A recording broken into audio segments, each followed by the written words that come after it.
Hi, welcome to the Dynamic Duel podcast, where we debate the superiority between Marvel and DC by comparing their characters in crossover battle simulations, and by also reviewing their films. I'm Johnny DC. And I'm his twin brother, Marvelous Joe. This episode is our Thor review. I can't believe how, the year is almost over. There's only a few episodes left. I remember at the beginning of the year, we were like, oh yeah, Thor, Justice League at the end of the yeyear. The biggest movies, I think, of the year. Yeah, this is the biggest month. And they're within 2 weeks of each other. Yeah, for sure, I think. Thor, a lot of people have a lot of opinions about it. Mostly good opinions. Yeah, I mean, supposedly it's Marvel's best reviewed film. Personally, I think everyone's sucking its dick. And that people are just you just dial it down a little bit. It's not that fucking great. We're going to talk about that later on, though. I mean, I think it's great. I think it's great. You think it's great or it's good? in my top 6 MCU films, I think. Stop. Okay. Considering they've made 17, I think that's pretty great. Yeah, that's not bad. I don't know. We're going to talk about it later. Because, yeah, there's definitely a lot to talk about. Before we get into the review, though, just a quick reminder, please subscribe. Please tell your friends. If you're not already subscribed. If you are already subscribed, then tell your friends. Yes. There you First go. Subscribe, then tell your friends. Don't do it the other way around. Because they're not going to believe you. They're going to look at your phone and be like, you're not even subscribed. What the fuck are you telling me to Friends subscribe? Don't lie to each other. Yes. Oh, you're not watching Stranger Things, are you? No, I haven't. That's a line in there. Okay. Never mind. Okay, so this episode, before we get into the review, there's some news that we're going to talk about. Not much news. Not much Marvel news, which isn't surprising. There's no trailer to talk about this time, which is disappointing because I thought we would be discussing the Infinity War first teaser. Yeah, honestly, I'm surprised that hasn't. Which we didn't get. I mean, the movie comes out in April, May. Yeah, I bet you we'll get the first teaser with the Star Wars film. So. Oh, yeah. So we're going to start off things with the Shazam casting. Zachary Levi has been cast as Shazam. Yes. And then we're going to go into Garett Evans apparently is in talks to direct Deathstroke, which is amazing if you are familiar with Garett Evans. We're also going to talk about this official behind-the-scenes look at Tom Hardy as Eddie Brock on the Venom set, because that's already started filming. Mm-hmm. We're also going to kind of break down James Gunn's tweet about the DC and Marvel rivalry that's going on right now and just offer our own opinions on that. Yeah. Because we have a podcast dedicated to it. So we're not necessarily on the side of, hey, that should never be a thing. But we'll talk about it. And then we're also going to be talking about how New Warriors has been moved off of Freeform, how it's being shipped around and what that could mean. Yeah. Real quick, we want to give a huge shout out to the Blast from Our Past podcast, which we have mentioned before on this show. Our good friend Adam Spees, who was the guest on our Ant-Man review episode, has his own podcast where he and his brother delve into all the cartoons and movies of the late 80s and early 90s. It's a nostalgia podcast. Yeah. And they just talk about how those shows and films hold up as adults and everything like that. It's a fantastic podcast. It's well produced. Right. And a few weeks ago, we were guests on their podcast. Yeah, he said November 13th is when the episode is coming out. Definitely subscribe to the podcast in the meantime and check out some of their cool episodes. They've done cool reviews of the Gargoyles TV show and The Sandlot and things that I loved as a kid. We helped them review the X-Men animated series from the 90s and the Batman animated series from the early 90s as well. So 2 fantastic shows, definitely the best superhero animated shows of all time. We were really excited talking about it, and it was a lot of fun recording. So definitely, subscribe to the Blast from Our Past podcast. If you like this show, you'll like that show. Even though they're not that similar, but they put on a good show. So so as far as the trivia question goes, we want to say congratulations to Tim Brown and Jules Finch for getting last episode's trivia question right, which was, in what year did Marvel abandon the comics code, and in what year did DC abandon it? And those two sent in the correct answer of 2001 for Marvel and 2011 for DC. Right. And you'll notice that we're giving the award to both of these guys. We decided to, going forward, that we're kind of going to dedicate the no prize to everyone who answered the question correctly. Just because we feel like everyone deserves it. Everyone gets a win. It would suck to, go through the effort of looking up the answer and sending it in only to, not be recognized for it, I think. So, yeah, anyone, as long as this is the latest episode that you're listening to, you still have time to write in and send us an answer for the trivia question, and we'll feature you on the No Prize if you get it right. So, this episode's question is, this question is for people who have seen Thor Ragnarok. So, if you haven't seen Thor Ragnarok, skip ahead a minute, because this is the question. Zachary Levi's character Fandral was killed in Marvel's Thor Ragnarok and is now cast as DC's Shazam. Name one other actor this has happened to, where their character is killed in one universe's movie, and then they're cast as a different character for the other company, whether Marvel or DC. So if you know the answer, submit your answer to our Instagram or Twitter or Facebook. You could do a search for Dynamic Duel Podcast, and you'll find us on those social media platforms. Or you can email us at dynamicduelpodcast@gmail.com. And whoever gets the answer correct, everybody who gets the answer correct, right. will be featured on the Dynamic Duel No Prize for that episode. We will also be giving a hint later on in the episode, so make sure to listen through and wait for that. All right, news time. Okay, Zachary Levi has been cast as Shazam, which for the longest time, we had no idea who it was going to be, and I think we put in our votes for Michael Cena, which... Only because he was a name that was being shopped around, and we liked him best out of those names. Right. Zachary Levi's name kind of came from nowhere, but I love it. It is far and above Michael Cena. Yeah. Like, I'm almost ashamed to say that I was in support of Michael Cena now, because I think this is fantastic casting. Yeah, it's great. I mean, even him playing Fandral, Fandral the Dashing, right? He is literally, like this charming actor, and I think he's totally going to be able to pull off the childlike aspects of Shazam.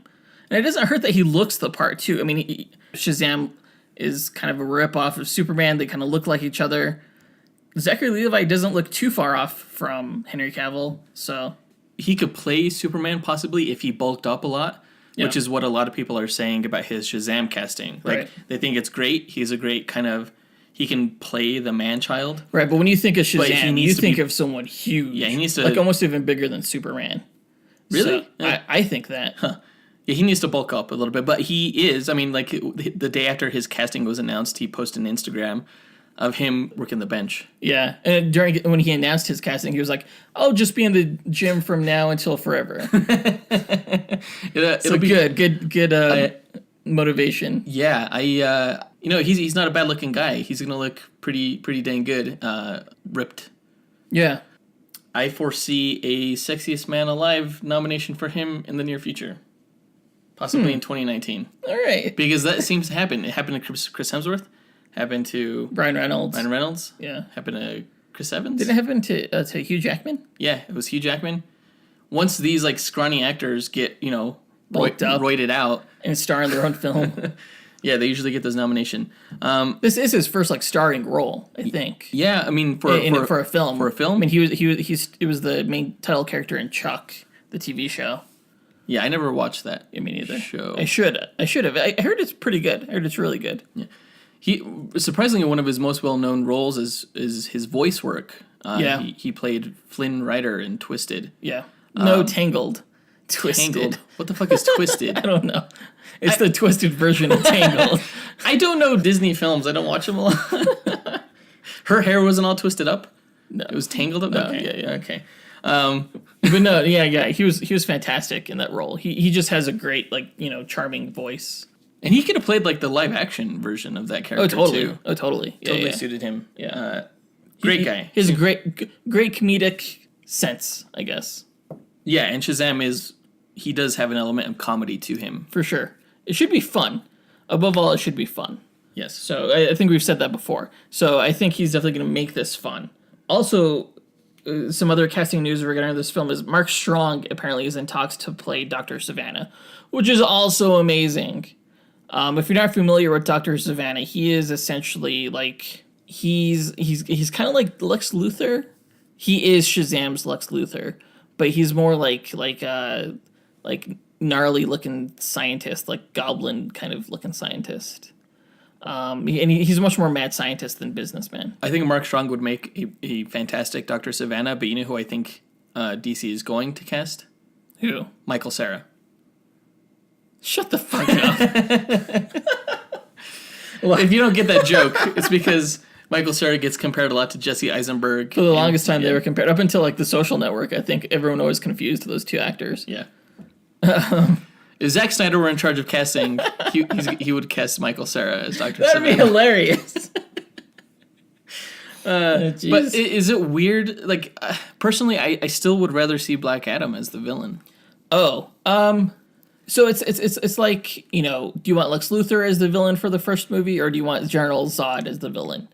General Zod. I think, well, we had that with Man of Steel, but I think, like, if you look back at the Christopher Reeves film, they went the Lex Luthor route. It's fine. Mark Strong is a really good actor, and he's a really good villain. I really, really liked him as Sinestro. As much as that movie was, the original Green Lantern film was kind of terrible, he was a good Sinestro. Yeah, he was. So I think, since he can't do that anymore, I'm glad DC gets to keep him as one of their villains, because he does a good villain role. No, they're still in talks, so it's not finalized yet. But there is a finalized casting with Grace Fulton, though we don't know who she is. A lot of people are speculating that she is Mary Marvel. I don't know who Grace Fulton is. I do not know either. I haven't seen any of the films that she's been in. She was like in Annabelle Creation or something. And that's the guy who's directing this movie, is the guy who directed Annabelle Creations. Yeah, I think so. Yeah. Okay. So from what I've seen, fine. I think she'll make a fine Mary Marvel. It's interesting that you have a horror director directing who is primarily a comedic actor in a movie that is primarily in the action genre. That could either be interesting or horrible. I have nothing but high hopes. I mean... Well, of course you do. Well, no, not necessarily. I mean, so there have been so many success stories of horror directors transitioning into these epic action films. And with Marvel, you have these like low-budget comedic directors like the Russos and Taika Waititi now transitioning into like epic action directors. It's so weird. Yeah. It's pretty interesting. So yeah, there's a lot of crossover, I guess. I think that's pretty much it for that news, yeah. Yeah. Love Zachary Levi. Love the casting. Joseph thinks he's the sexiest man of 2018. No, I don't. I'm just saying. You heard it from his mouth. I'm just saying, dude's gonna get ripped to shreds, and all the ladies are gonna. Or I guess 2019. My wife already likes Zachary Levi. She loves Zachary Levi. The movie isn't coming. So I guess other news would be that this film has an April 2019 release date. Oh yeah, that was previously announced. Yeah. So I guess he'd be sexiest man of 2019. There you go. According to Joseph. According to me and most likely my wife. So, all right. Deathstroke. So if you've ever seen the film The Raid Redemption. Okay, first of all, if you haven't seen that film, go see that film. That movie is the shit. I haven't seen it. Go see that movie right now. I heard that Dread was heavily inspired by The Raid. Yeah, it was. And I loved Dread. The Raid is Carl Urban. I forget what country it was made in, but it was directed by Garett Evans. The important takeaway from this is that he's a badass director, specifically action director. The Raid Redemption is probably like the best martial arts film I have ever seen. That's what I hear a lot of people say. Yeah, I've heard a lot of people say that. Out of any Bruce Lee film, out of any Jackie Chan film, I know that's like blasphemy, but The Raid is hands down the best martial arts film I've ever seen. It is so good. Well, it uses modern filmmaking techniques, which is why it may seem like the best martial arts action film. No, I mean, the martial artists themselves too, and just and and his direction, his cinematography, whatever he did, it was just magic. It was golden. So the fact that he may be directing a Deathstroke film, which he's currently in talks to direct Deathstroke, is like the best director announcement news I've heard all year. This is so perfect. I'm so no words. I can't speak words. It's just incredible. Like right when I saw that, I was just like, is this real life? There's no way that this could be true because this is just so awesome. So I guess the lead to the story is that probably more than the director being announced, the movie's being announced. DC has added another film to their already gargantuan lineup of films in which only about a quarter of them are going to happen. But this one seems like it's going to happen if it has such name talent behind it, like Garett Evans, and it's going to be an action film, and it already has a star in what's his name, Manganiello, Joe Manganiello. So he's not losing out on that role that he probably lost out on once Ben Affleck stepped down from the director chair of the Batman movie. So that's super exciting. Super, super exciting. We don't know anything else about it, but if they can make Deathstroke as cool as they did in the Arrow TV show, this thing is going to be the most insane action movie like I've ever seen. And then maybe we'll see him in the Batman sequel if they make that. Yeah, maybe. And Deathstroke is a character who's like, he's not so villainous that he doesn't like, he could totally hold his own film. He's sort of like on that borderline between hero and villain. He's definitely like more towards the villain, like a Venom movie or something like that, you know? But you could still totally have that movie because he has enough character in his own right. I hope they fast track the shit out of this movie because I want this like next year. That would be so cool. Don't they still have an unfilled release date for like late summer of 2018 that they probably won't make? For some reason, I thought that was the Teen Titans Go movie. I don't know. I wonder how much of a budget you would need with a Deathstroke film. Not much. Because I imagine the Raid Redemption budget wasn't that high. Well, you're not going to have much in the way of visual effects. It's going to be a lot of like hand-to-hand action, stuff like that. Right. Like, I would imagine you would even have less effects than, like, say, a Deadpool film. Yeah. Deadpool is so I agree. cartoony in tone that you could have, like, a CGI Deadpool flopping around. Right, you're not going to be, like, chopping off Deathstroke's hand and, like, you know. Yeah, I agree. Deadpool probably would have way more CG. Yeah. At least I hope the approach they take with this film is very much in line with the Raid films. And that it's very real. It doesn't need it to be like this huge blockbuster. It just needs to be really good action. Like an Asian martial arts film. Yeah. Cool. Well, we will see if it happens. That's what I say to all this news. Well, the sucky thing is that, like, they were like, oh, we're not going to talk about more DC films until Wonder Woman comes out. You know, they're talking about Flashpoint even not being, like, 100% certain on that. Warner Brothers wants to see how Justice League performs. And it's like, well, at what point are you just going to, like, stop worrying about how things are received and just make them and with make them hope good? And faith and make them, fuck you. They've all been made good for the most part, except for Suicide Squad. I am looking forward to hearing more about this, hopefully after Justice League comes out. Yeah.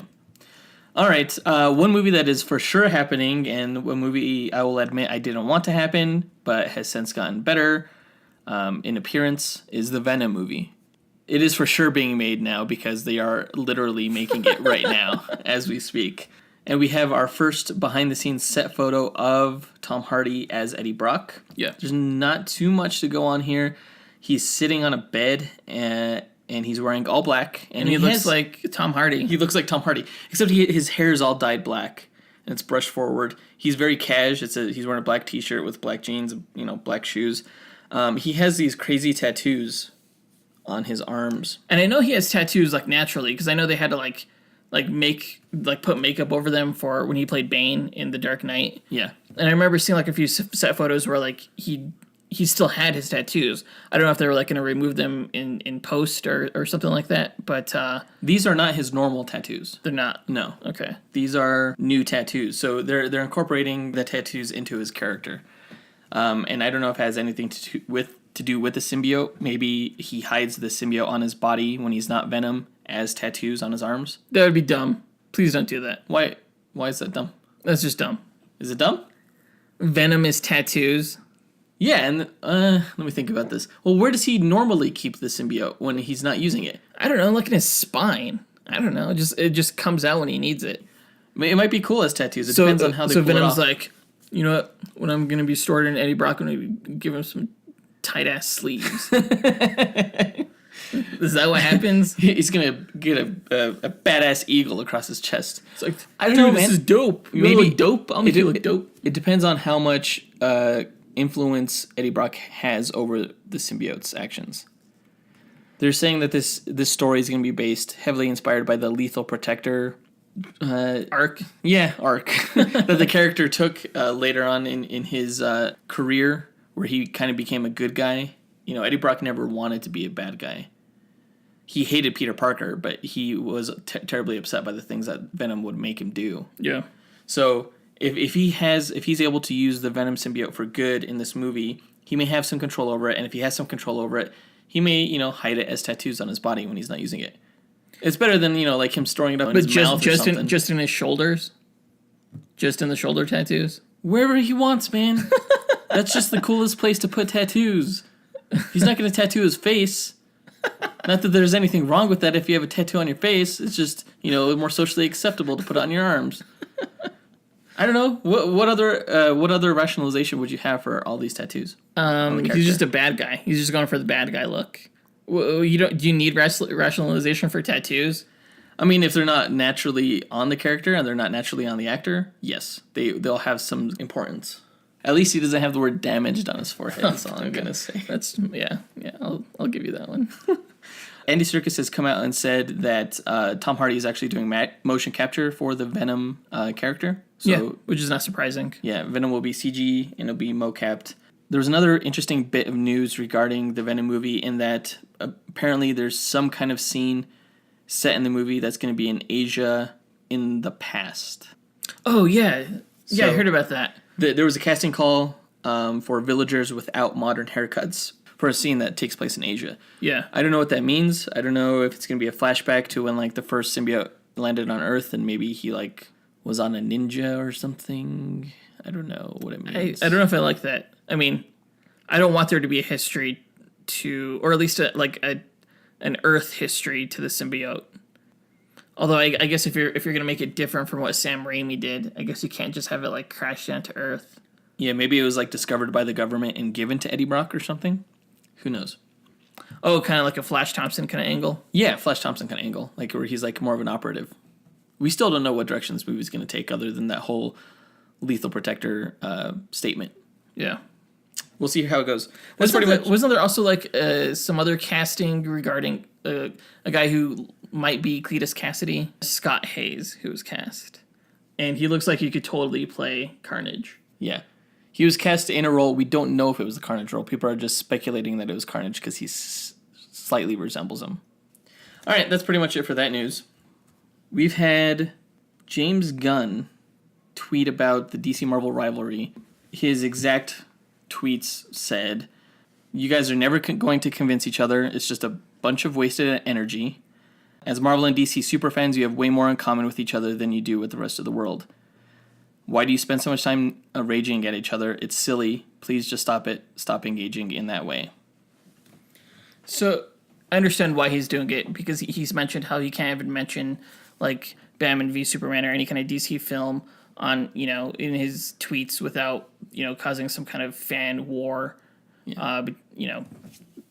But on the other hand, I'm not trying to convince you that DC is better. I'm just trying to win at things, But having a Marvel and DC, Marvel vs. DC podcast, it's weird for me to say this, but when I go online and I see people arguing about who is better, it annoys the shit out of me. Yeah. Yeah. I don't know if I don't feel like it's being hypocritical, though, because I feel like our interactions, mine and your interactions, are a little bit less volatile than when people are calling each other assholes on the internet. Yeah. Some people get really, really passionate. I'd like to consider myself a passionate fan, but I also like seeing Marvel movies, for the most part. And I like seeing DC films for the most part. And I'm also, still interested in the characters and what happens to them in the comics and the direction that that's going in. Yeah. Just because I like the genre as a whole. I prefer DC, but I don't really hate Marvel, I don't think. Maybe I do. I think I definitely hate DC. I think the thing is that it's okay if you prefer one universe over the other, but you have to concede when you recognize something of obvious quality on the other side. Yeah. Now, whether or not you like Batman vs. Superman, that has less to do with whether or not you like Marvel or DC better, and has more to do with your personal preferences as a moviegoer. Yeah, I mean, and it always comes down to your opinion. But I remember this quote, and I forget who said it, but it was you don't have a right to your opinion, you have a right to your informed opinion, because no one has a right to be ignorant. Right. And there's a ton of, I want to say a ton, but I've encountered some comic book fans who refuse to see Wonder Woman or the DC Ultimate Cut because they just don't want to like DC. And so, like, when I try and talk to them about it, it's really hard because I get bashed for DC movies being bad, but it's like, you haven't even seen all of them. How could you possibly make that choice, that statement, you know? There's so much, I think, hate against DC going on right now. And I think a lot of DC fans are just trying to you know, defend themselves. Yeah, it's defensive for sure. Yeah, and that's really what upsets me when I see people attacking DC people just for the sake of it. It's just bullying. And what I do to you, I don't think is bullying. Oh, I feel I'm a victim of your bullying. Shut up. I think what we do is more constructive because I'm able to acknowledge Marvel's faults, even though I like Marvel, and I'm able to acknowledge DC's strengths when they're there. I mean, it's rare, but sometimes they're there, you know. Harassment. I'm being harassed. I just want to say, like, so I partially agree with James Gunn. I think if you're going to sustain the Marvel and DC rivalry, you have to make sure to do it in a way that is fun and not in a hurtful or attacking way. Or really, you know, it's just don't argue on the internet. I mean, Ever. Argue with your friends when you can laugh about it. But like when you're like threatening other people, that's you're taking it way too far. It's just comic books. Yeah. Just stories. Can we all just get along?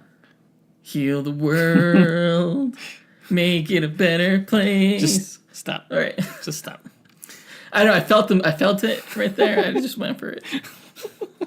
So I think that's all. I did want to comment on that because I thought it was important to discuss. And actually, I have seen a lot of comments like on Facebook. Whenever I see like something from the Justice League movie pops up on my feed, it's just nonstop vitriol. Like, oh, this looks stupid. Marvel's way better. I'm like, why do you have to like one more than the other? I mean, obviously, I like one more than the other, but I don't actively go on Justice League. Right. Yeah, you don't do that. Sections you don't do and that. like bash it. No, I kind of resigned myself to the fact that Justice League, even though I may really like it, I could really like it, and it could be a really good film, it's probably not going to get, a fresh score on Rotten Tomatoes just because so many critics hate Zack Snyder, and so many critics are unhappy and just kind of like ride the wagon of, hey, let's bash on DC because we think it's really dark and, we don't like Ben Affleck and we don't like Zack Snyder, so I just kind of resign myself to the fact. I'm pretty sure that's what's going to happen.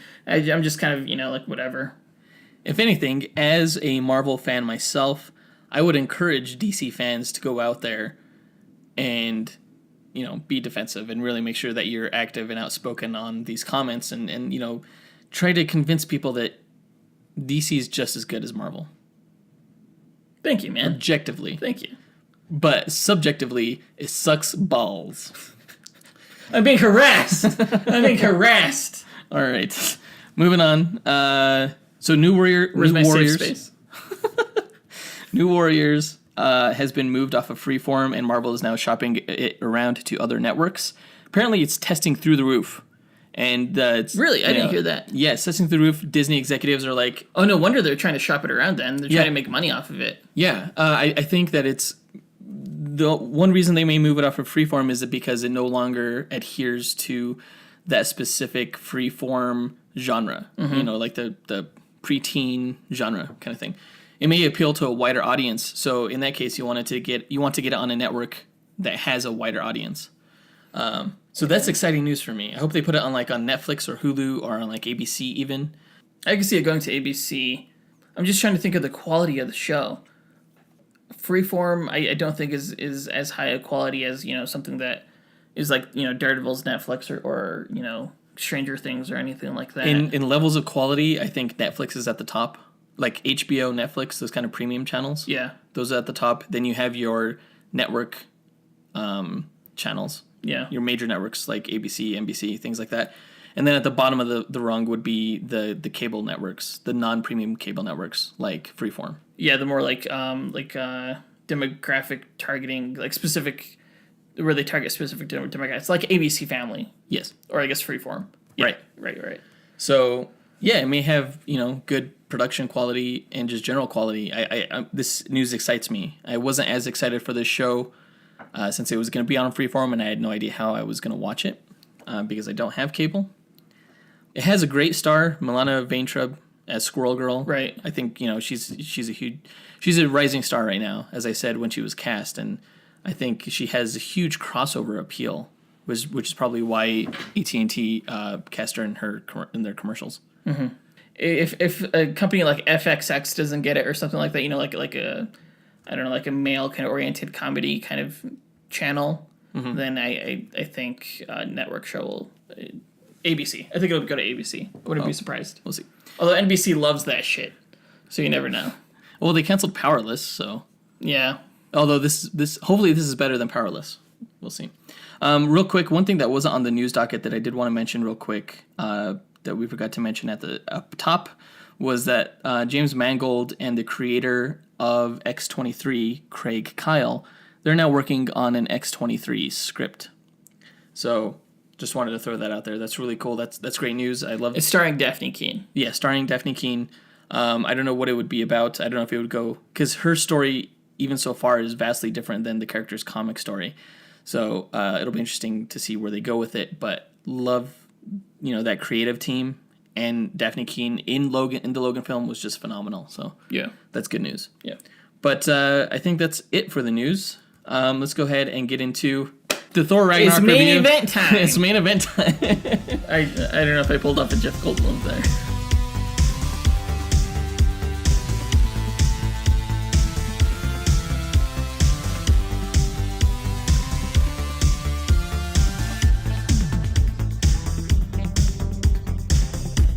Okay, I've been waiting for quite a while to talk about this film. And by quite a while, I mean only like a couple of days because, of course, the movie only came out a couple of days ago, whereas it's been, out overseas for a while. A couple of weeks now. Yeah, we've had a few people reach out to us from overseas giving their opinions of the film.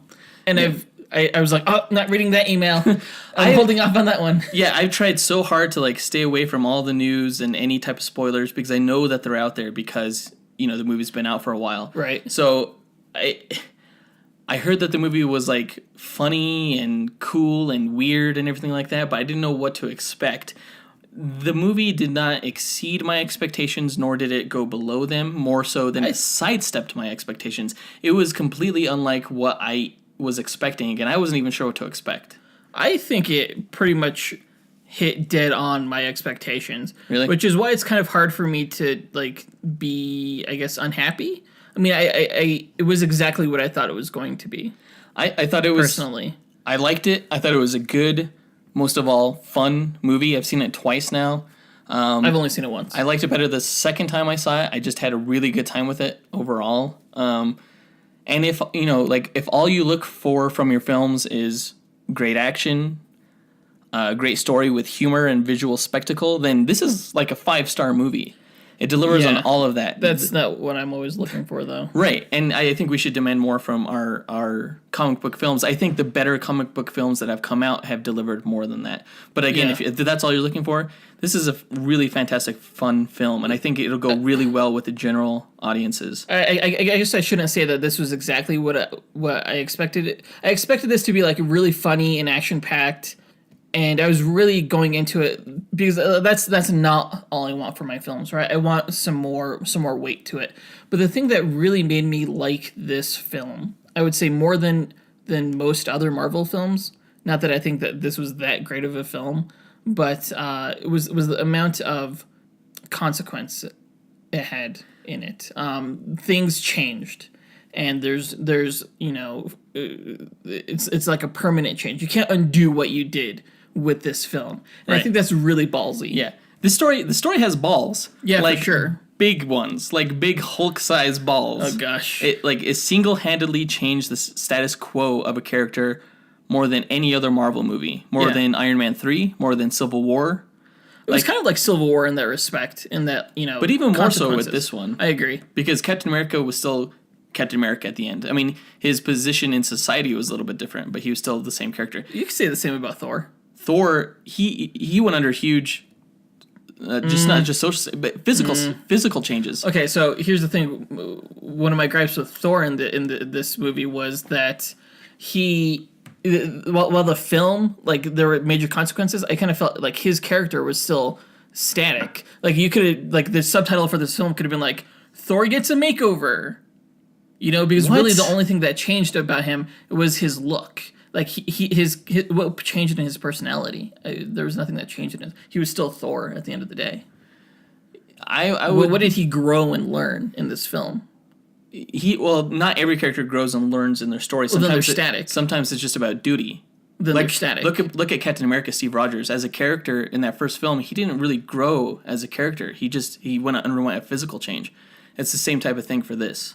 But like, I think not since probably since X-Men 3 has a film so drastically altered its universe. But that was a horrible film. Like, this shakes things up in a way that doesn't actually piss me off. And I think it should be commended for taking risks where others haven't, and for succeeding in pulling it off. Yeah, it's not easy to do. It did pull it off. The visual style of the film was amazing. I think Taika Waititi did Jack Kirby proud. His influence is all over the film, and I loved it. I think it will be remembered for defining what cool looks like in this decade. I think Guardians of the Galaxy 2 probably looked cooler than this, but this Really? still looked good. Yeah. I mean, they were comparable, I think. Yeah, they were. They were very comparable. Yeah, but not so comparable that I thought ripoff. I think their visual styles are similar in that, like, Jon Favreau's and the Russo styles are similar. Mm-hmm. But it didn't feel like as much of a Guardians film as I thought it was going to. It felt like its own thing for the most part. Yeah, I'll agree with that. Yeah, great visual spectacle. You can at least see how Guardians influenced it, though, and how influential that film was on the genre, on Marvel films in general. How much James Gunn has a voice within. I would agree with that. I would agree with that. In the future, I hope Marvel doesn't lean too heavily into the tone and formula of what James Gunn and Taika Waititi have now established. Yeah. And I don't think they will. I think just the sneak peeks we've seen from Infinity War. I think things are going to get darker. Yeah, the Russos take things darker, like how they did with Winter Soldier and the Civil War, and I typically tend to like that style of film more than this. What always tends to scare me is when you go into, like, because this movie was almost borderline satire in some places. Yeah, with like the play with a little bit like Deadpool almost. Yeah, and my biggest fear is that you don't. Okay, I take comic books pretty seriously, and I know a lot of people don't, and I think that's when people expect like fun, comedic action films, those people aren't, they don't see comic books the way I do. I think a majority of comic book fans aren't going to be as happy with Thor Ragnarok as the general public, because we see the comic books as serious things. It's not all about jokes and haha being funny. My biggest concern is that we don't want to go back to like a point where things are so over the top and comedic that you get like Adam West's Batman or Batman and Robin. Yeah, I guess I think a good satire done well, which is probably what this was, is fine occasionally. I think, but, I hope films like this and Guardians of the Galaxy 2 are more like dessert, and eventually we get back to like a meal, a meaty meal. But see, like I like dessert. Yeah, it's good. It's good every once in a while. My preferred satire is more like along the lines of like Watchmen. This satire is more like it's Roger Ebert had a quote a long time ago talking about Doctor Strangelove, where it's like, what's funnier, a guy who's wearing a silly hat who knows he's wearing a silly hat, or Watchmen, a guy who doesn't? Wasn't funny. No, it wasn't funny, but it was like it was a satire on. It was more commentary than satire. Yeah. And satire doesn't always have to be funny. It was more commentary on the comic book genre as a whole. This was more of a satire on the Marvel's MCU films. True. Yeah. So yeah, while I appreciate a good romp at the movies, like I said, the better films of the MCU brought more to the table than just spectacle and humor. They brought gravitas, emotional weight, sincerity, resonating themes. Thor Ragnarok didn't have much of that, but I think I had such a good time. It is such an enjoyable film, regardless of that I have a hard time coming down on it, because I think in the end, it was exactly what it meant to be. I can't honestly say it's any worse than Guardians of the Galaxy or Spider-Man: Homecoming or any of the other Marvel films we've had all this year. All three Marvel Studios movies that came out this year have gotten 4 stars. So I mean, Marvel is nothing if not consistent. Yeah, for sure. What Thor Ragnarok lacked in sincerity, it made up for in spectacle. What Spider-Man: Homecoming lacked in spectacle, it made up for in sincerity. Right. And Guardians of the Galaxy 2 probably had the best balance of the two, but it also had the weakest overall story. Yeah. So they all kind of even out in the end. Yeah, and in terms of how I mentioned how there were real consequences from this film, as opposed to Guardians of the Galaxy, where by the end of the film, it had no consequences. Like they were back to this, exactly how they were at the beginning of the film, except for Yondu being dead, but who gives a shit? And they kind of grew closer as a team overall, but I guess. Let's talk about the characters. So Thor is probably the most interesting the character has ever been. It's so far removed from the Shakespearean Thor from the first film. I'm not sure if he's interesting because they changed him so much, but I felt much more invested in him in this movie than I have at any other time, except for maybe a few scenes in the first Thor movie. If you were to ask me what I think is my favorite version of Thor, I think it's still probably the Dark World version of Thor. Just because I feel like the Thor Ragnarok storyline from the comics, I remember looking at those comics, and they looked really good. It was very the artwork was I don't know, it just reminded me of Sistine Chapel, just the artwork that was used there. And this is so different from that. It's almost not Thor to me. It's still an interesting film. It's still an interesting character, but without Mjolnir, without the Shakespearean angle, he's very different. It's a humorous Thor. And I think that sense of humor he has here is playing more to the strengths of the actor of Chris Hemsworth, than the strengths of the character himself. Yeah. And more than anything, this is Chris Hemsworth's take on the character. I think he had a ton of influence in the direction that this next Thor was going to go in. He's been quoted as being a huge fan of the Guardians of the Galaxy movie, the first one. Yeah. And he said that he wants the next Thor movie to be like that. So, yeah, you definitely tell that he had huge influence on this. I think he just has a lot more fun doing comedies, like what he did in Ghostbusters or that new Vacation movie, than he does with doing Shakespeare. Yeah, but what's interesting is the fact that I find this take of the character more interesting than his previous ones raises the case of whether or not a faithful adaptation of a character is the best adaptation. Or is it possible that this movie improved on the character I've known and loved as a kid? That's a question I haven't answered. No, I don't think for myself yet. If I saw comedic Thor in the comic, I'd be like, what the hell is this? This isn't Thor.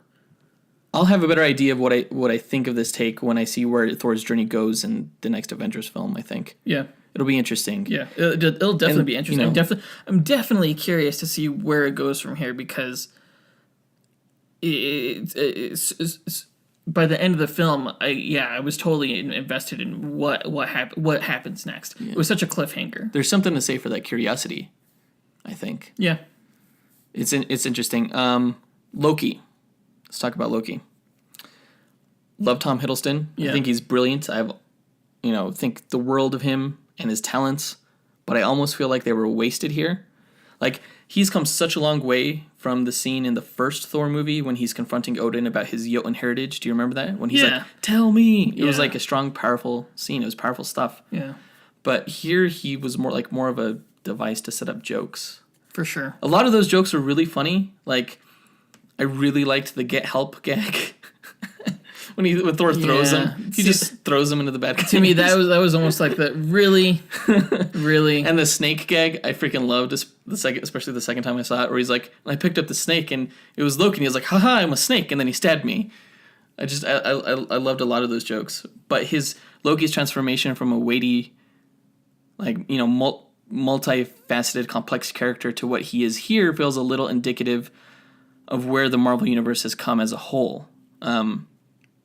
And I'm not saying that those early movies were better. In fact, I rate this film higher than the previous Thor films. But I see this change. Yeah.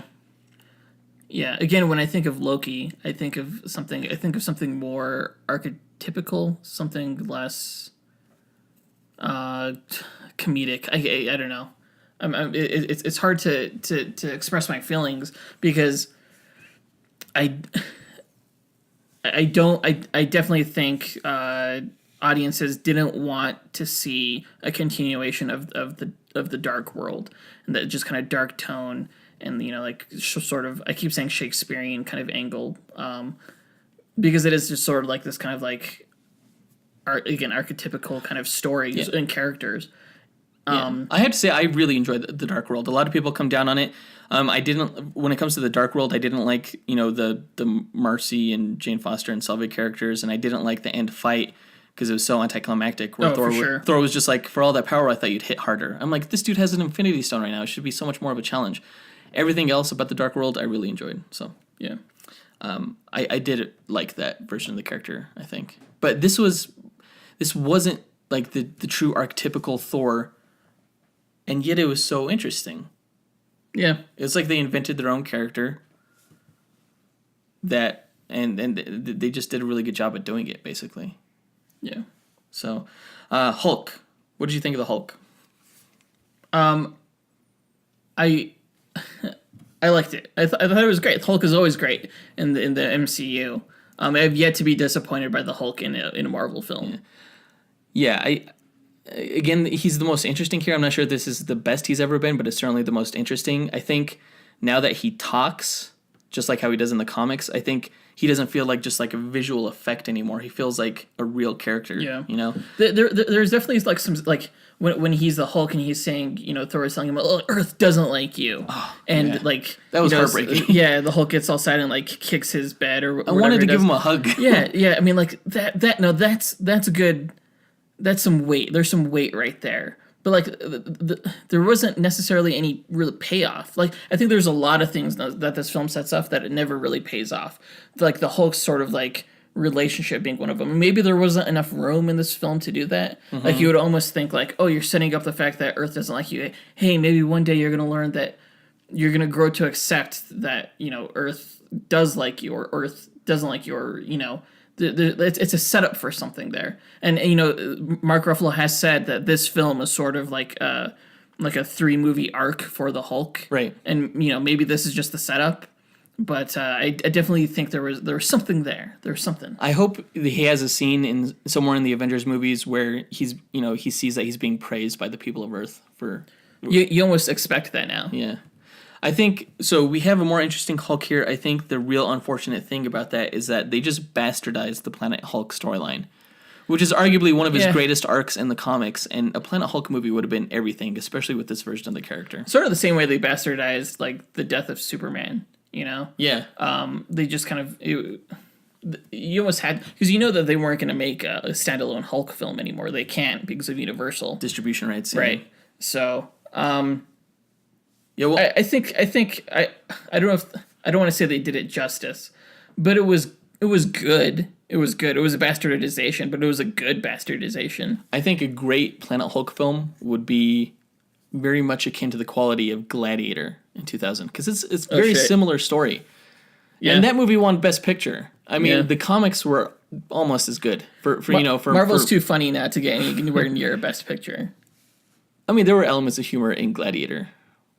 But, yeah, I agree. I mean, I'm not saying Planet Hulk would win Best Picture. I'm saying you could go that deep with it. I'm saying I want comic book films that are contenders for Best Picture. Planet Hulk is supposed to take over, he took over Sakaar in that film. He, led a gladiatorial rebellion, and they took over Sakaar, and he created a utopia on there. It was just a rich story, and we'll never see that now. That kind of bums me out. He could always go back to Sakaar. I guess? Maybe. Now that he knows it exists. Apparently it's pretty easy to get to. You just float out in space. Seriously. I still don't understand that. I was waiting for the explanation, and I figured that was going to be the explanation, and once I heard it, I was like, that was dumb. Why? So there's like near Earth, there's like a portal to Sakaar. Just like a drainage. How far away from Earth Hulk got before. How far from Earth can you get in a Quinjet? Beats me, man. Mars? I doubt it. I don't doubt that. In a Quinjet? Why would the Hulk just go off into space like that? It's just He just kept going up, and then he just kept going straight. It was a Hulk or was it Banner? I forget. It was Hulk. Okay. Yeah, it was Hulk. I don't know, man. But yeah, what were we talking about? Characters. Hulk. Valkyrie. Let's move on to Valkyrie. Valkyrie. What did you think of Valkyrie? She was essentially like, I don't understand, why didn't they just use Sif? Just use Sif. Why she didn't? I didn't like the fact that she was like alcoholic for like the most of the movie, and all of a sudden she's not. No, she was through the whole time. She even said, "I'm not going to stop drinking," because Thor was like, "I was going to say you drink too much." And she's like, "I'm not going to stop." At least they acknowledged that it was too much. It was an interesting version of the character. It's not the one I'm used to from the Defenders comics and stuff. Not at all. I do like this version of the character. I don't know if I like the actress more than the character, actually. But I thought she was fun. Slightly underdeveloped. Yeah. Like, the only backstory we got was when she lost a battle, so then she goes off and drinks. Loki read her mind that one time. Yeah. I think Tessa Thompson pulled her accent off flawlessly, but that's coming from an American perspective. Yeah, I think she's going places. I think she's definitely going. I think if it'll do wonders for her career. This movie. Once Marvel like has to shed Iron Man and Captain America and Thor, because of their contracts and stuff, I definitely think she's a contender to be on the new Avengers lineup for sure. Yeah, she has at the very least potential to be a big player. Yeah, for sure. Hela. I did not like Hela in this movie at all. I expected her from the trailers to be so much more involved, and she was just too. I say that I don't like. I expected more archetypical characterization out of the heroes, but she was like so bland. Yeah. Well, not bland necessarily as one note. Maybe. For sure. Yeah. Like I want to start off by saying I like Cate Blanchett as an actress. I want to start off by saying that, but she was a little underwritten here. Terribly underwritten. Yeah. Like criminally underwritten. Because she did do like I feel like all the best parts we saw, we saw from the trailers for this character, you know, and the rest of it was just her sitting and talking, Right. I mean, she was powerful. Every scene she was in, for the most part, she basically showed up, chewed scenery, did something scarily powerful. End scene. Yeah, and even then, like, I say she's criminally underwritten, and she's also, in some instances, just poorly written. She's like, I am the goddess of death. Where were you again? It's like, right. Well, you're setting yourself up for something not good. There was a part where she was fighting Thor in the throne room, and she held him up by his neck, and I thought she was going to say something cool, and she's like, "You know why I'm better? Because I was born first," or something like that. Like, I'm paraphrasing, obviously, but that was essentially what she said, and then she threw him to the ground. She's like, I expected so much more, or something like that. I'm like, really? That's the dialogue you're generic, giving Cate Blanchett? Yeah, generic villain dialogue. You couldn't give her something more interesting, you know? It's weird. And they never mention hell in the movie. Her domain. Which is the realm that she's in charge of, Yeah. It wasn't even, her power set was a little bit different. Like, she didn't seem to. It was interesting, like infinity weaponry, infinity weapons, just blades. Yeah, in the comics, she just has the knight sword, but in this one, they really took that and just said, make that her power set. Who would win in a fight between Hela and Ares from the Wonder Woman? Oh, that's a good Hela, obviously. Shut the fuck. You tell me a lot. You tell me to shut the fuck up a lot during this podcast. Do it then. She did have the ability to raise the dead, but it seemed like only, the dead that was underneath Asgard. But only with the Eternal Flame. Yeah. She was able to command that army only with the help of the Eternal Flame for some reason. There's Fenris in this movie. Yeah, Fenris was cool. Fenris? In mythology, he's called Fenrir the Wolf. In Marvel mythology, he's called Fenris. Okay. I don't know why. I expected way more from him too. I don't know. There were so many cool like teases in the trailer. Like, I felt the same way about Hulk and Surtur. Like, I was so waiting for that fight. Yeah. And it was just a fucking tease. Yeah. I was like, oh, come on. Again, like, set up with no good resolution. Trailer set up with that. Trailer, yeah. Without, I mean, it was satisfying in other ways, but I thought the Hulk Surtur thing was funny though. No. Hey, stop! Hulk, get back down here. Because you don't want them to have a long drawn out fight, and really, you need to let Surtur destroy Asgard. So yeah, I don't know. It made sense story wise, but I didn't want it to. I don't know. It could have been different. It could have been better. Heimdall was Heimdall. I like the role that he played in this story. I like how they didn't do that weird thing, the weird bass thing with his voice. Why didn't they do that? I don't know. He was stripped down. He was probably the most stripped down character, besides Thor. It was pretty convenient. There's a few conveniences in this film. I think Heimdall was one of them, where he just happened to be. I guess Loki banished him, but he was still seeing everything that was going on. I don't know. That's his thing. It wasn't a convenience. It was I guess it was. I wouldn't call it a convenience. It was just part of the plot. I thought it was well done, well used. Well, yeah, the character was just well used. I don't know what I'm trying to say.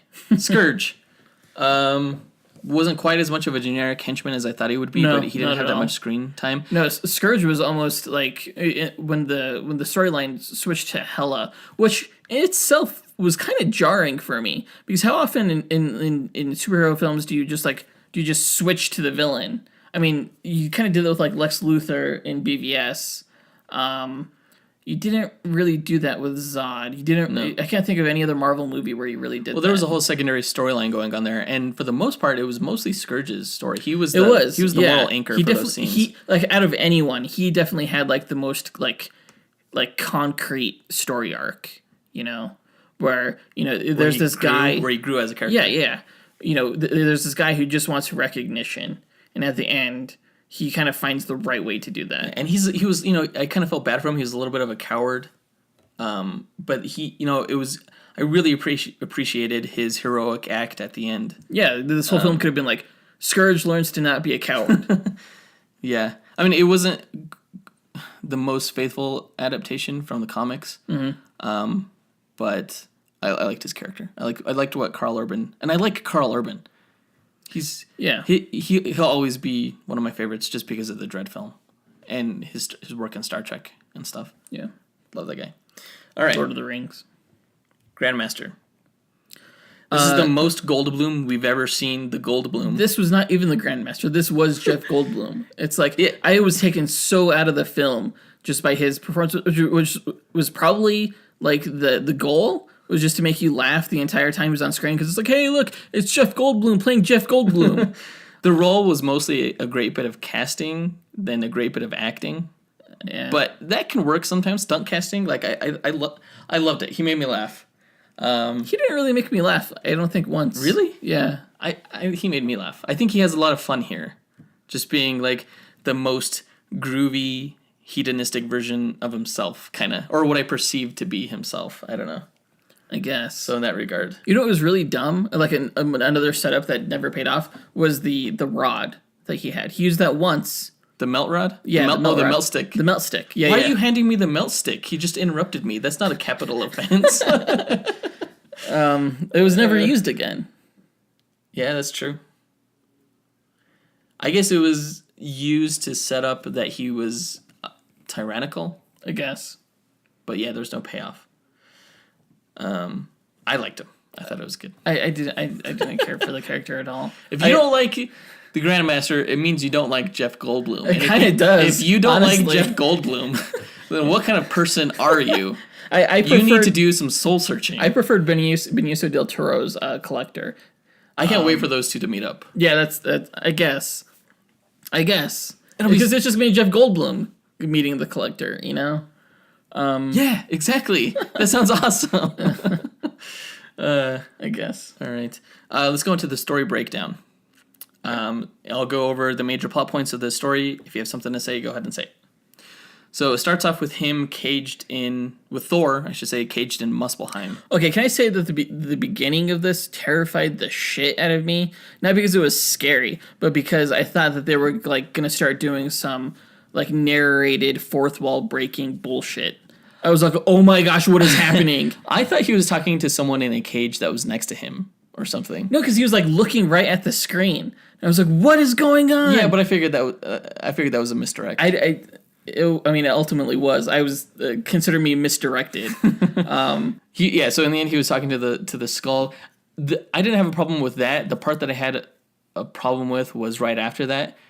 I felt like he was out of character when he was talking to Surtur as he was dangling from the chains. I was like, that's absolutely that's not how he typically acts. He's like calling him a son of a bitch and like doing the joke with the whole spinning chain thing. Yeah, it just felt really out of character for me. He's a little bit more noble than that. So I was actually a little annoyed, and I feared. I was like, oh no, this whole movie is going to be like this. This is his character for the movie. I remember feeling annoyed too during that scene because, like, why would you treat, like, Surtur is probably a bigger threat than the Jotunheim Surtur guy. is one of the scariest villains of all time. Yeah. And even how he was acting during that brief exchange. Yeah. It was played for laughs. Absolutely, but I wasn't laughing. I wasn't laughing either. Personally. I mean, I got over it once the action started, which was so badass. I could watch the Thor versus Surtur fight and the rest of the Muspelheimians or whatever. How do you call them? Muspelheimians? I'm going to call them Muspels.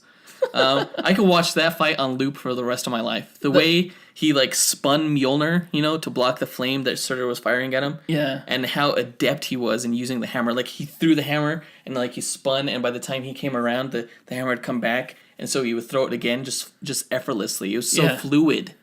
Yeah, it's like the most like in tune we've ever seen him with Mjolnir. Yeah, and it didn't hurt that Immigrant Song was playing during that scene. But like he went up onto the surface and everything after he defeated Surtur, and flying away from that dragon, it was a great. It was scene. everything. Yeah, it got me so pumped. Like, and then like you had the cool music playing when he was beamed up into the Bifrost, and you see the title card. Yeah, I was like, I'm so ready for this movie. Okay, you completely 180'd me. Yeah, just in that minute. So he returns to Asgard, and you see. The big statue of Loki, and Odin's watching. Which you think Loki would be more clever enough than that, or smarter than that? Yeah, he's watching the tragedy of Loki play with Matt Damon. Fucking Matt Damon, man, he'll like cameo in any movie. It's ridiculous. Sam Neill was there too. I thought Sam Neill was gonna have a huge role. I thought he was gonna be somebody on Sakaar. But to see him play Odin, I was like, oh, he could have been the real Odin, He's such a well-regarded, good actor. Yeah, totally. I didn't know who played Thor, but apparently it was his brother, Luke Hemsworth. The only place I've ever seen him was in Westworld. Oh, really? That was him? Okay, I thought he looked familiar. Yeah. Yeah. That was Thor's brother. I was like, oh, this dude's doing a really good Thor impression. So I had to look it up when I got home. Again, that scene, that part was funny, but that scene it was a little light for me. It kind of went back to the tone that was set up during his exchange with Surtur in Muspelheim, I thought. It was kind of making fun of Thor the Dark World. A little bit. It was kind of like saying, hey, remember this movie? I don't know. Yeah. This whole section right here, this first act setup, getting them to Sakaar, was very ADD. To me, it was just jumping all over the place because immediately after this scene we jump over to when they're on Earth, and and they meet Doctor Strange, and in this scene they jump around a lot because of literally because I guess because of his powers. I don't know how Doctor Strange is doing it, but he has the ability to like time jump here. Well, he had the Eye of I don't know if he's teleporting Agamotto. or time jumping. He had the Eye of Agamotto with him, so he had the Infinity Stone with him, which is interesting. I'm not sure why he's just carrying that around. I thought they put it back on the pedestal thing. Well, maybe he's skilled enough to defend himself and skilled enough to use it. Maybe. Well. I don't understand why Doctor Strange was in this film, honestly. Just for but you kind of have that with Hulk, True, you could have had them beam straightly to Odin in Norway. Yeah, I liked this though because this is the kind of stuff that happens in comics. I like seeing that it's part of the greater universe. I like seeing Doctor Strange again because Benedict Cumberbatch is awesome. It just it reminded me of how much I didn't like Benedict Cumberbatch's Doctor Strange. What? Yeah, he's just way too much of an asshole to play nice with anyone. I hate I hate Doctor Strange. Arrogance is part of his character. I hate Doctor Strange. I hate his look. I hate his aesthetic. Doctor Strange hates his temperament. I hate That's fine. I hate him. That's fine. He could kick your ass. It doesn't matter. He's not real. It's fine. Benedict Cumberbatch could kick your ass. No, you can't. I don't know about that. Yeah. But I thought it was fun. I as a Marvel fan, you got to appreciate those nods to the greater universe and the cameos and stuff. I appreciate that stuff in the comics, and I appreciate it here. That's true. I really like it. Especially, I really like that little the dynamic between Loki and Doctor Strange, even though it lasted only a few seconds. I thought it was cool. Loki should be able to kick Doctor Strange's ass, I feel, personally. No, they're almost on par now. Isn't Loki... Loki's the Sorcerer Supreme in the comics right now. Yes, that's true. So does that mean that Doctor Strange has, during his duration as the Sorcerer Supreme, that he was better than Loki? I don't know. That's a good question. But I just like how like Loki called him like a 2-bit like sorcerer or something like that, and how he's like about to kick his ass, and he's like, well, goodbye. And he just, sent him through the portal. I thought that was pretty cool. But now we have the scene where Odin has the talk with his sons. I didn't love this scene. There was very little emotional weight. Did it feel like really green screen to you? Oh, it was so green screen. Because I remember, like, in the trailers, like, they were in an alleyway. And I remember seeing early previews where, like, you had Hobo Odin. Yeah, they got rid of that due to test screenings. Which I'm glad they did. I thought this was a better setup. Put him in Norway on, like, next to a fjord and everything like that. It would have been a beautiful scene if it wasn't so fake. But even more than the visual effects fakeness, I was more disturbed by how little emotional weight to Odin's death there was. Absolutely. Like, it paled in comparison to the funeral scene from The Dark World with Frigga. With that music where, like, totally. They sent her off on the boat and they set it on fire and they, like, set up those, like, glowing orbs and everything. It was magical. This was meh. This was very meh. It was just a quick bit of exposition and then glitter.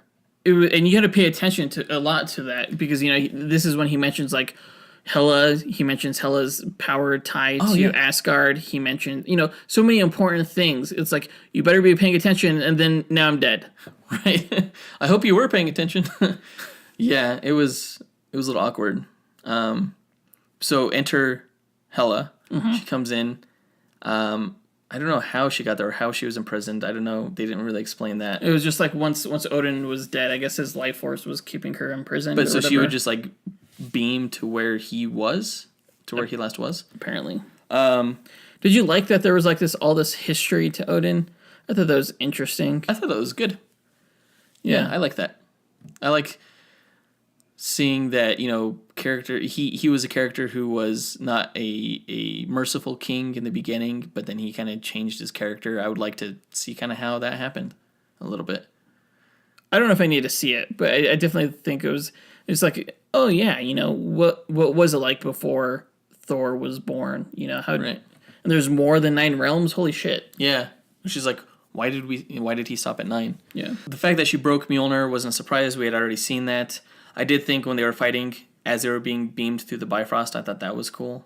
Had a lot of energy to it. That happened way quick, and that happened. It's still very ADD. Yeah. Yeah. The pacing is so fast in this first act. So Hela arrives on Asgard, and I see one of the if anything pissed me off in this film, it was the way they died. The way she killed the Volstagg and Fandral. I mean, were they on set for like half an hour? Because that was like so unceremoniously lame. It was. It totally was. And Hogan got a little bit more screen time, but even he was dispatched like brutally, and not cool. It was like disrespectful to the characters. Really? Like, I did not like that. Like, and they're trying to show how much of a badass she is, but they shouldn't have gone down so easy. If the fact that she even takes them down makes her a badass. The fact that she did so easily makes the Warriors 3 just look like not any good. Right. It's so weird that Valkyrie was able to hold her own for so long against Hela, like knocking her swords out of the air with her sword and stuff like that. And like you could rationalize that like the Warriors 3, they were caught unaware and stuff like that, except for Hogan, but he was disarmed by the end of that battle. But I like the Warriors 3 a lot. It was weird. It was weird. It was like, oh, hey, there's Fandral. Oh, he's dead. I'm really glad that She didn't even take him prisoner or anything. at least Ray Stevenson got to be Punisher, and at least now Zachary Levi gets to be Shazam. Yeah, no, right when I said that, I was like, well, I guess that's how he got to be Shazam, was because they just fucking killed him. Yeah. There's some justice, I guess, there. Because, I did feel bad for the actors and the characters, you know? Yeah. And Sif. Where the fuck is Sif? Scheduling conflict. So but dumb. yeah, it's a huge hole. Like, where's Sif? Huge hole. Thor crash lands on Sakaar. This is where the movie starts to feel normal in terms of pacing, I think, once he gets onto Sakaar. Sakaar in general was pretty interesting. I guess. Yeah. One of the gags that happened early on here that made me laugh was the scene where he's getting the exposition on what Sakaar is, and they have the Willy Wonka song in the background. Oh, no. I mean, even before that, when she captures him, I really didn't like Valkyrie's introduction. Why? Because she was drunk? Because I didn't know. I mean, the whole like drunkard thing was like, oh, okay, and then she like falls and is like, what is going on here? This is Valkyrie. What is going on here? And then you learn she's a drunk. I didn't like that introduction to the character. I thought it was funny. I wish she like would have used her badass sword skills to take him from those like scavengers rather than using the machine's guns. Well, it really did set up the sci-fi element of that planet. I suppose it's like why didn't she use those her gun's ships later on in the film? She did. When? During the spaceship fight, as they were escaping Sakaar. But they all escaped on one ship. They had to use that ship. They couldn't use her ship because it wouldn't withstand the forces. That's true. Of the wormhole. That's true. But no, the Willy Wonka thing was friggin' hilarious. I mean, I thought you would hate that. It definitely took me out, but I was like, just go with it. Just go ahead and do it. It's great. And then it ends with him screaming, and then all of a sudden, all of a sudden the Grandmaster's there. And they set up that whole thing with the champion. What is it? The Contest of Champions, which I appreciated, like how they combined the Contest of Champions miniseries from the early '80s with the Planet Hulk series. I thought that was kind of a brilliant bit of story arc mixing. Mm-hmm. Two puzzle pieces that fit really well with each other. Because the Grandmaster was in charge of the Contest of Champions, right, in that arc. Do you think that was ADD too? Because that whole introduction to Sakaar was way different than I thought it was going to be. Yeah. I was like, oh, okay, this is,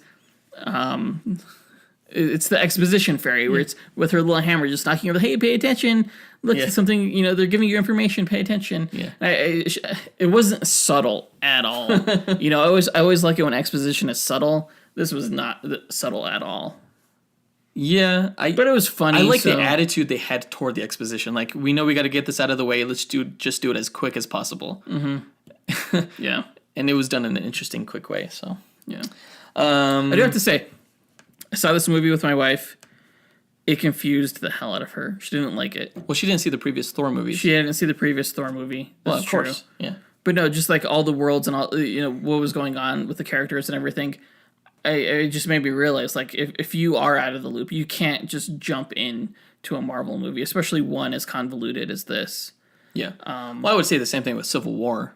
These movies are steeped in their own continuity now. Yeah. Yeah. So you're kind of screwed if you miss one. Yeah. I think it was still enjoyable. I would imagine it would still be somewhat enjoyable if you hadn't seen anything. She was too confused throughout the whole thing. So in addition to meeting the Grandmaster, Thor also meets Korg and Meek. Korg is one of my new favorite characters because he's freaking hilarious. Every time he was on the screen, I was laughing my ass off. Korg was funny. I really wish it was Beta Ray Bill, though. He wasn't part of the Planet Hulk storyline. I don't care. He's an alien. He's more part of the Thor mythos, though, for sure. Yeah. It's like, I don't understand why they would need to introduce, just because Taika Waititi wanted to roll in the film. It's like, hey, it's got this funny character. Let me voice him. Why not do Beta Ray Bill? It doesn't need to be funny. Everything needs to be funny. I feel like Korg is a lesser character in the Marvel universe, and I feel like it would be doing Beta Ray Bill a disservice to make him a the comedic relief. No, don't make it a comedic role. Don't make it a comedic role. Just make him the Jamon Hunso to Thor's Russell Crowe. Oh yeah. He would have been less memorable then. No way. Beta Ray Bill? How do you forget that? You want to see him fight though. You never really get to see Korg fight except on the Bifrost. I don't know. I like what they did here. I like Korg and I liked Meek, even though Meek was completely different than what he was in the comics. The character's arc in the Planet Hulk storyline was absolutely fascinating. He was one of the most fascinating characters to me. The scissor hand kid guy? Yeah. He had knife hands. Oh, knife hands, yeah. This is Meek. He has knives for hands. Yeah. I'm a bunch of rucks. No need to be afraid of me, though, unless you're a pair of scissors. It's just a little rock, paper, scissors joke for you. See, that took me out. No, that was hilarious. I was okay, you're an alien. How do you know rock, paper, scissors? But Meek, in the comics, he was this little pipsqueak of a bug alien. Yeah. That just happened to be captured alongside Korg and Hulk and all of his other warbound partners. And he was expected to die, in his first battle. But he had a fighting spirit, and they protected him. And he became part of their crew, And he would tell stories about the great Hulk and how, he worshipped the Hulk. He admired him so much. And eventually they took over the planet, and Hulk changed. He became less of a ferocious warrior and became more of a gentle leader, Mm-hmm. And Meek was completely blindsided by this. He did not like the new Hulk. And so he kind of went into a cocoon, and he came out, and he was actually a big warrior at this point. And he was charged with keeping the peace and everything like that. But he was the one that ended up blowing up Hulk's ship that got him there and killing Hulk's wife and child. And Hulk blamed the heroes of Earth, but really it was Meek that was the traitor and tried to get Hulk angry again and be a warrior, go down to Earth and, be a warrior, things like that. Mm-hmm. And in the end, at the end of World War Hulk, it was the realization of Meek's betrayal that caused him to, stop fighting the heroes of Earth and stuff like that. But dude, they really did bastardize this. Oh, the Planet Hulk storyline is so amazing. And that's just one character's arc. There's so many great characters in that. Anyway, shit. We get Odin's history around this time. Oh, yeah, with the Sistine Chapel Hela. paintings. Yeah. I thought that was interesting. I think we already touched on that. I liked that history. I thought that was pretty cool. Going back to the Grandmaster thing, I think they stole your Asgard joke. They totally did. I don't think I've ever been told that joke on the podcast, though. Yeah, you have. Have I? Yeah, you have. The Asgards, yeah. Asgardians. Yeah. He was like, you're going to go back to Asperg, Asville, what is it? Asgard. That was pretty funny. So Hela resurrects the Einherjar, or her undead warriors, and Fenris. I like the little Easter egg with the fake Infinity Gauntlet, where she's like, it's fake. Most of the stuff is fake. Yeah. I mean, you needed to do that. You had to do that. Yeah, big kind of plot hole there. You see the Tesseract, which I guarantee you Loki took at the end of the film. Oh, we know he did because in the Comic-Con footage, or the Infinity War Comic-Con trailer, Loki has the Cosmic Cube. He's handing it over. I don't remember that. Yeah, he's holding it up, remember? Oh, shit. Go back and listen to that episode of this podcast. We mention it. Yeah, he takes the Tesseract. Okay. So then we go to the Thor Hulk fight. What did you think, before that, what did you think of the Stan Lee cameo? A lot of people laughed. People crack up when he's on screen now. I thought it was pretty good. It was it was funny. As far as Stan Lee cameos go, I'm just horribly confused now. What do you mean? I wanted them to mean something, and now I know they mean nothing. They've always meant nothing. How do you go from being a watcher contact to being, a guy living in Queens to a guy who's living on Sakar giving haircuts? By having them all be watchers. I don't know. I guess you can't do that now. But I guess James Gunn shot this one, right? Because he shot the next 7 Stan Lee cameos. Yeah. In advance. Yeah. And that's why you never saw Stan Lee and Thor in the same shot. Right. Yeah. Right. What did you think of the Thor Hulk fight? It was good. It was good. I definitely, when Thor is going the sun is getting low or whatever. The sun is getting low. Yeah. Yeah, that was great. How he was trying to transform. Actually, that scene. Okay, so they fight for a little bit, and then Hulk's like smashed against the wall, and then he's like trying to transform him back, and he's just like smiling. He's like, "I'm here for you, buddy." And it's like a high shot cropped in on his head and upper body, and all of a sudden he just like gets pulled out of camera, and you see the Hulk doing to Thor what he did to Loki in the Avengers, the puny god moment, and that made Loki happy. Which made me happy. I don't know. It was all just funny. I laughed out loud. I like the fight because it had somewhat of a story to it. At first, like, he's like, "Yay, we don't have to fight. Oh my god, we are fighting." You see the Hulk actually seems to like feel obligated to the crowd cheering for him. Mm-hmm. I thought the action itself was pretty good when they were punching each other. Hulk was able to use that big hammer. It seemed pretty even matched until the Hulk started pounding on him, and then he got his lightning powers for the first time. Okay, so you have to explain what was going on there. So the spirit of Odin is still just it's Odin's ghost. I don't get. Sure. I don't get it. I don't get it. Somehow he's able to communicate with his son from Valhalla. It's fucking like Obi-Wan Kenobi, you know? But it's like, okay, yeah, sure. Just accept it, man. I guess, yeah. He can communicate from Valhalla. Asgardians have different souls than mortals. So. Oh, really? Yeah. Okay. Yeah. They stay in their bodies. When a mortal dies in the Marvel Universe, their souls go to wherever. In the Marvel Universe, the souls stay in the body. So they could get reincarnated. No. And they're either taken by the Valkyries to Valhalla or they're taken by Hela to Hell. It depends on if they died in battle or not. If they died in battle, they go to Valhalla. Odin didn't die in battle. Yeah, but he was the king of Asgard, so I assume he still went to Valhalla. I would assume. Anyway, what were we saying? The Hulk fight. Yeah, that was cool. So it's like, oh, I see. I'm imagining my father. I get lightning powers. My lightning powers that I should have always had. Can I just say I really miss Mjolnir by this point? I think I will always miss Mjolnir. It's not Thor without Mjolnir. It's a little weird, yeah. Like his fighting style was like, just hit him with your hammer, right? You know, that's what you do. But I don't know. I got used to it. I'm hoping we at least get Yarnborn in the sequel, in the Avengers movie, I should say. Oh, is that the ultimate Thor hammer? No, that's his axe. But if he has lightning powers and a super powerful axe, you almost don't need Mjolnir anymore. I want Mjolnir. Okay. You can't fly without it. That's true, yeah. He can no longer fly. Although he could jump really high, apparently. Yeah. So that fight ends with him getting knocked out. Huge ass punch to the face. That was... Yeah. I mean, I'm kind of glad that Hulk didn't get out, like, you know... Just murder him? I'm still upset from Avengers Age of Ultron when Iron Man just sucker punched Hulk and just, like, knocked him out. It's like, no, I'm sorry. That wouldn't happen that way. I'm glad that the Hulk won. And I'm glad he totally beat the shit out of Thor with that huge, like, jump up into the sky and then just land with your fist. Yeah, that was cool. That would have had to... that whole arena was cool. I like how the Grandmaster, like, could project, like, a hologram image of himself.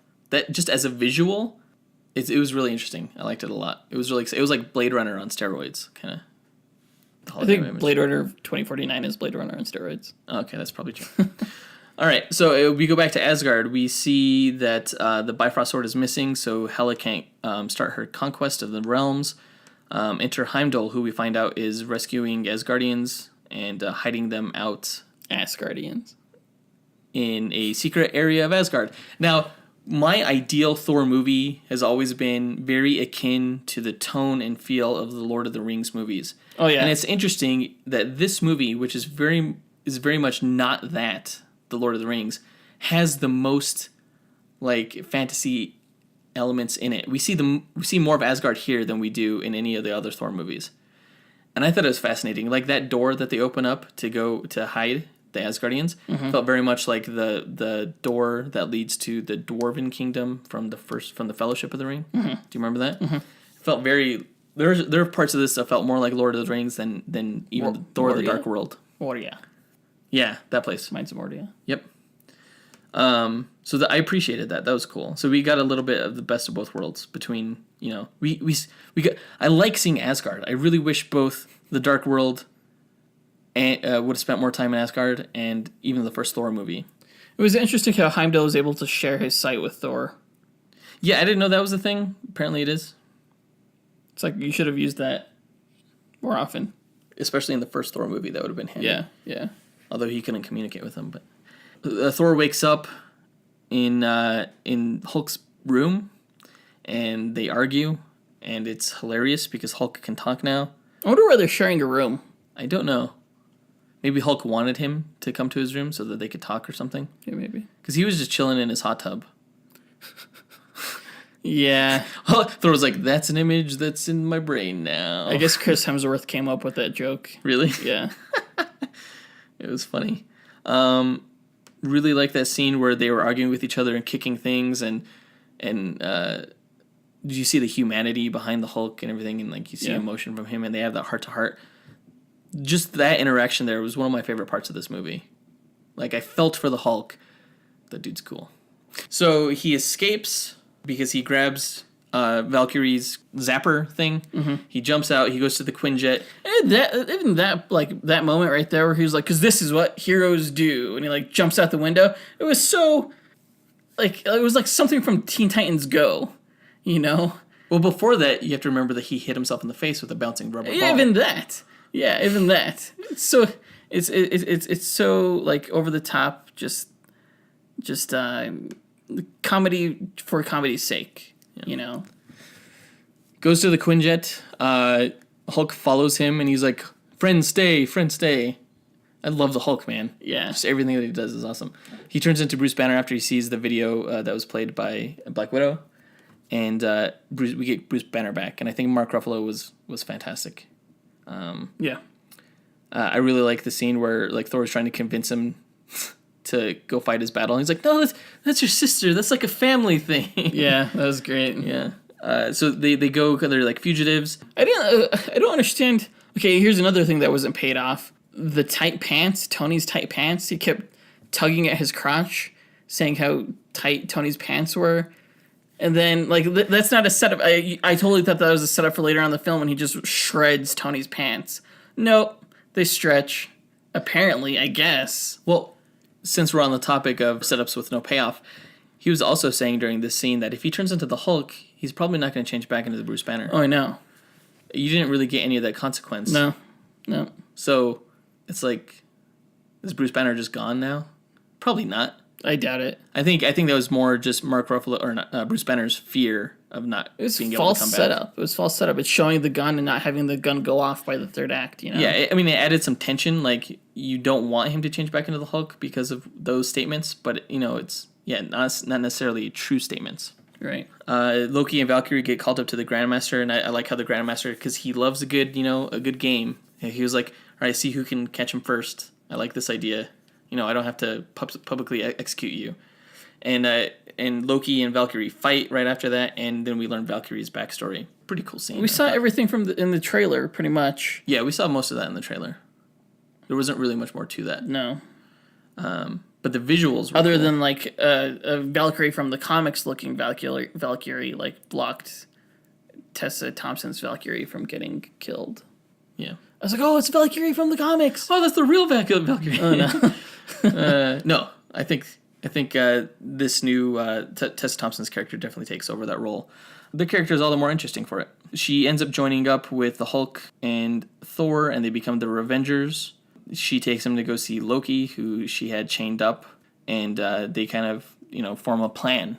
Because Loki, he knows the access codes to the Grandmaster ships, which are the most advanced ships on the planet, and can actually get through the Devil's Anus. Gosh. What? It's another one of those jokes that just totally, like, made me groan. Hey, come on, if there was a big red black hole in the sky, would it not be called the Devil's Anus? Because I'm pretty sure it would be. Or the Devil's Eye. The Devil's Eye. Yeah, but the fact that things come out of it makes it look like it's probably the Devil's Anus. There's a lot of adult humor in this film. Like, more so than... Oh my god, the hammer pulled you off? Yes, right? Right? You rode a hammer. Oh, this is the orgy ship. For orgies. It was the leisure ship for orgies. Ugh.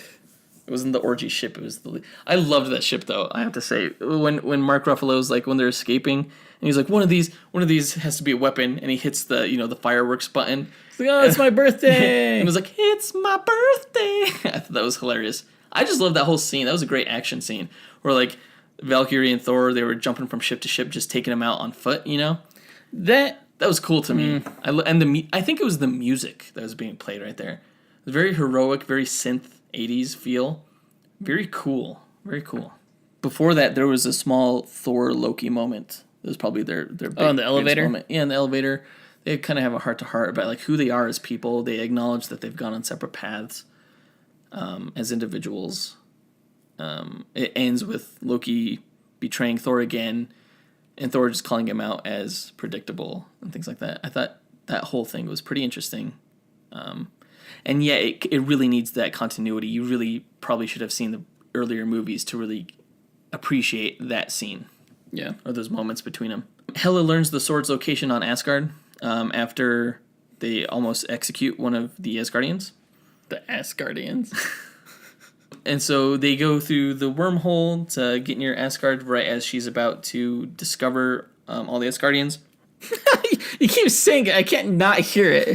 The Asgardians. Anyway, dude, you're so juvenile. I know. I just can't unhear it. So, but at this time, all the Asgardians have escaped, and they're on the Bifrost being led by Heimdall to escape, because Heimdall can sense that Thor's nearby. That's when the big fights happen, the big end fights. We get the Thor-Hela fight in the throne room, which was just more of a build-up to the main fight. I mean, he was holding, what's Odin's spear's name? Gungnir? Something like that, yeah. Something like, he was holding that. Like, that's a more powerful weapon than Mjolnir. Just keep that. You're holding on to it. Just keep it. Just use it from now on. Yeah, it shoots those powerful blasts and stuff. But he lost it. She knocked it out of his hand, and then she was about to kill him before he got his lightning powers. For a second, I thought, like, that was his new thing, like his new weapon, which I would have been totally fine with. Yeah. Because, you know, it's another Norse mythological weapon, and Odin's not using it anymore, so. Yeah, it would have been cool if he kept it. Just because it's cool to have him with a weapon. I feel like that's part of his thing, you know? Like, yeah. Like, Cap should always have a shield, and Thor should always have some kind of hand weapon. Yeah. Yeah, like a mace. I didn't even mind the mace during the gladiator fight. But just something like that, because he's adept at using that kind of weaponry, you know? Yeah. So, anyway, he gets his lightning powers at the end of that fight, and it is so cool. Which I don't understand. What? I don't understand. What was Thor's arc? Why all of a sudden is it just like, I'm the god of thunder, and that's his arc? No, it's like he remembers he's the god of thunder or something like that. No, he just has, you know, the great line by Odin was, "Are you Thor, god of hammers?" And he's like, "No." He's like, the hammer was just there to channel and focus your power. The power's inside of you. Okay, you don't always have to have profound revelations every movie. It's nice though. It's it nice. Could be just an interesting journey that you're on. Yep. So he gets his lightning powers, and he uses them in a really cool way, I think. Like, it kind of reminded me of Raiden when he was, like, spinning and using them. But, like, every shot that he used them, it was almost like he got to use them in a new, cool, different way. Like, there was a scene where he was, like, jumping up in the air, like, attacking people, throwing someone. But, like, then there were, like, 4 bolts of lightning that blasted around him at the same time. It was pretty sweet. Yeah. The Shazam movie definitely has its work cut out for it in terms of showing new, cool ways to use electricity punches or powers, bolts. Yeah, that's totally true. I didn't even think about that. Because now he has Shazam powers. He's more Shazam right here than Thor, I feel. Pretty much. Interesting. You know that scene from the trailer when Hela is, like, spinning and, like, there's all these blades coming out from her? Was that in the movie? No, it wasn't. Because I'm just thinking back, and I was like, I don't remember that from the movie. Yeah. It was during the scene when he had the lightning powers and Immigrant Song was playing. I think this was another one of my favorite parts of the movie because you see Thor being a badass. You see Valkyrie, she's walking away from the ship with the fireworks, and she's being a badass. Loki's being a badass. He's, like, even attacking with his helmet and stuff. Hulk is fighting Fenris. Everybody's just doing a great job. And I'm like, just like, kudos. Good job, everybody. This is fantastic. Like the music, like the action. What did you think of Thor losing his eye? Because I thought it was undeserved. I thought, you know, there's an analogy there to losing your eye. You're sacrificing something for, like, a greater knowledge. You're growing in that moment. I didn't think was there a reason for him to lose his eye? You have to grow in a moment where you lose your eye? Yeah, it can't just happen in the course of battle? You can't lose a limb? It absolutely can, but there's something, it represents something, especially in Norse mythology, right? If you plug it out yourself for wisdom, to his father, yeah. Right. Why did Thor need to lose his eye here? He didn't need to. Okay, just so it served no purpose to the story then. Not really. Then why did it happen? Because they decided to put it in. They wanted to strip him down as a character, I think. Yeah, it's interesting. They took away a lot of things from him. But now he's kind of like Nick Fury. So there's the fight. Then Thor and Valkyrie fight Hela. All the Asgardians escape. And Thor asks Loki to go start Ragnarok. And so he does. And I thought it was a really cool scene where you see Hela fighting Surtur. And even just Surtur destroying Asgard was so metal. It was so damn cool. I really like that character. But he ends up destroying Hela, and he ends up destroying Asgard. We don't know if he destroys Hela. Oh, that's true, because I think Hela is supposed to come back for Infinity War. She's the goddess of death, so one of her powers is likely to not die. She might just be floating out there somewhere. But he definitely destroys Asgard, and I thought it was weird. Like, maybe she ends up on Sakaar. I thought it was weird how, like, the bottom of Asgard, which isn't, like, isn't really a planet. I don't even know how to describe it. It's like just like this floating land in space. Kinda, yeah. How, like, the bottom of that led to the devil's anus. It's like all the trash that fell into the devil's anus came from Asgard. Asgard was just littering and dumping their shit onto I think there were Sakaar. multiple wormholes. I don't think it was just a direct line between Asgard and Sakaar. I think there were probably other places that were dumping into that wormhole. To that specific one? Because they went through it and they ended up right at the base of Asgard. But there was a lot of stuff that was in the wormhole itself that you wouldn't see on Asgard. So it's probably just like a big bottom of a funnel in which lots of things are deposited. So they just got lucky because they got like knocked out during when they were traveling through it. Well, that's where Heimdall told him to go. So Surtur destroys Asgard. They're wondering where to go. They decide to go to Earth. That's pretty much the movie.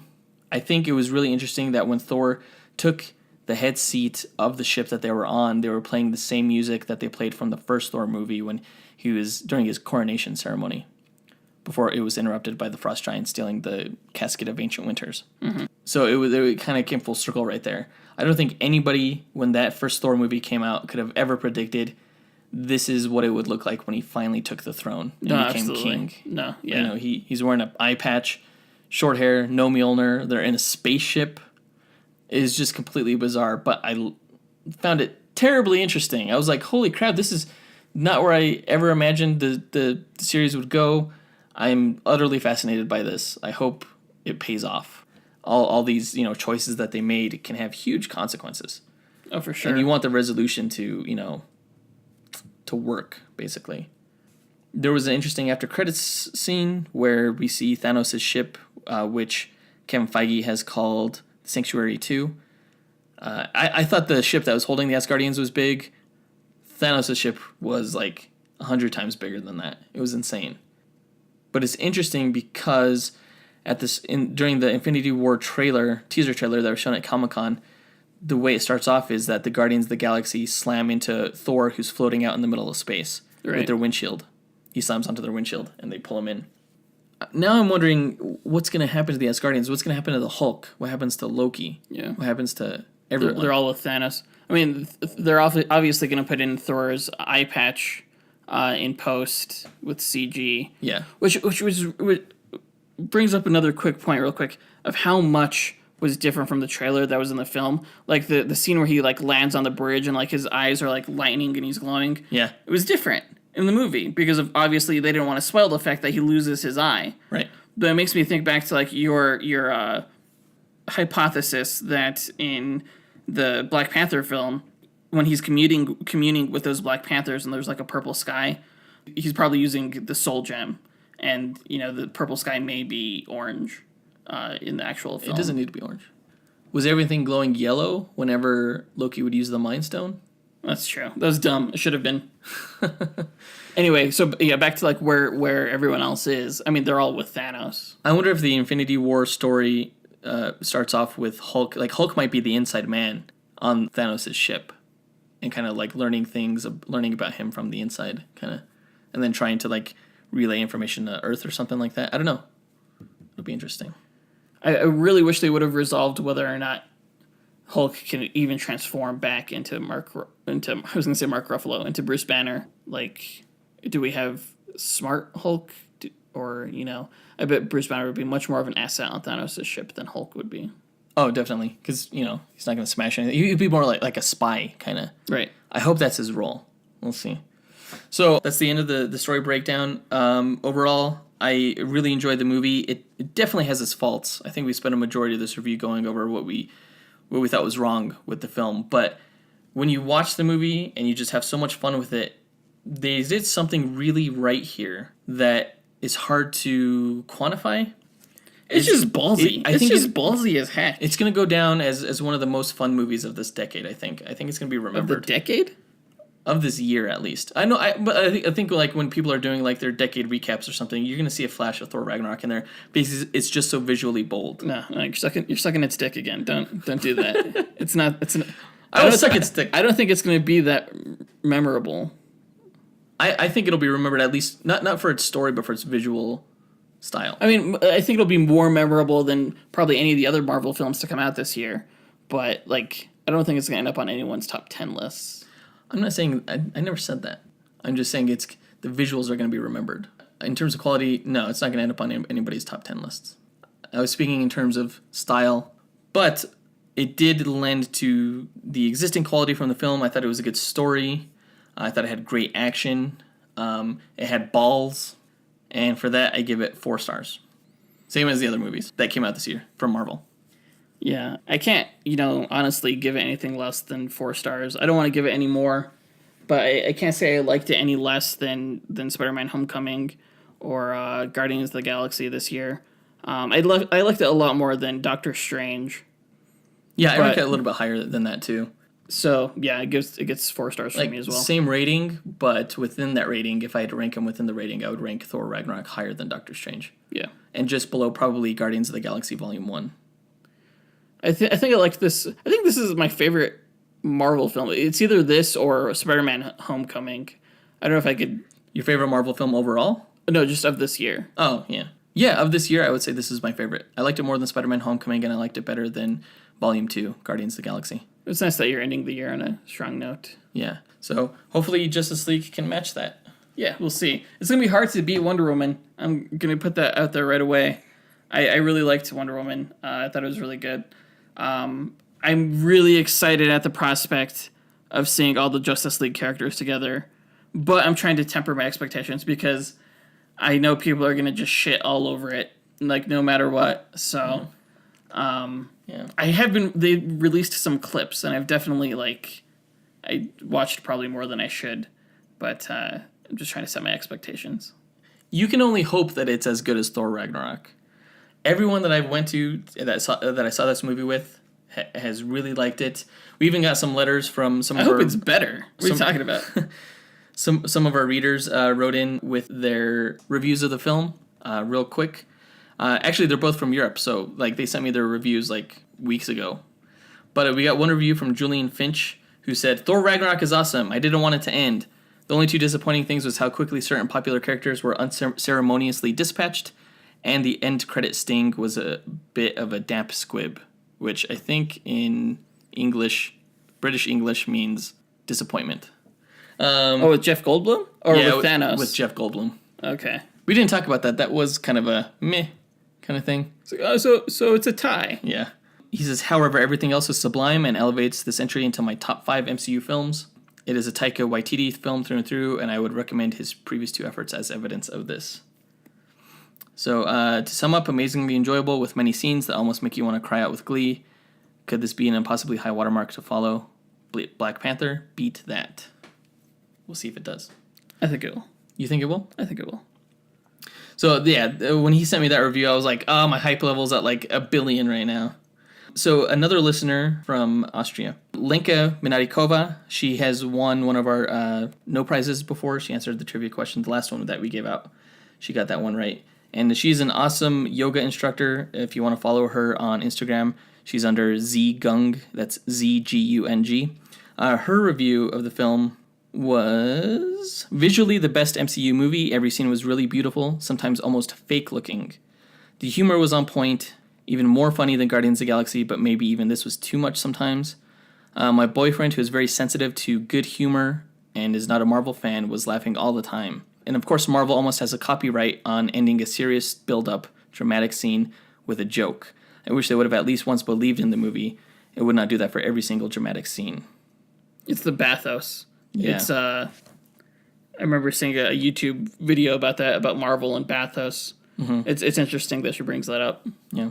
She said it was a comedy. There were a bunch of cameos and other characters doing comedic relief. But Black Panther looks promising. It doesn't look like a comedy, so I guess they mix all the genres in the end.